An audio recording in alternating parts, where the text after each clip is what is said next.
अस्सलाम वालेकुम। खलीज न्यूज़ के साथ मैं हूं आमना खुशी।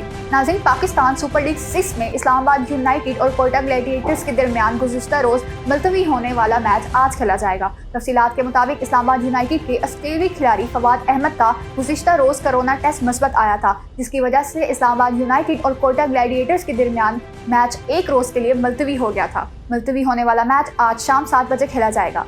पीसीबी के बयान के मुताबिक इस्लामाबाद यूनाइटेड के ऑस्ट्रेलियाई खिलाड़ी का कोरोना टेस्ट मुस्बत आने के बाद टीम के बाकी लोगों का भी कोरोना टेस्ट करवाया गया, जो कि मनफी आया।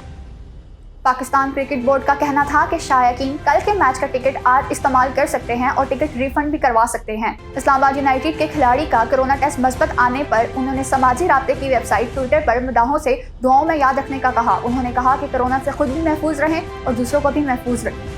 मज़ीद ऐसी अपडेट्स के लिए देखते रहिए खलीज न्यूज़।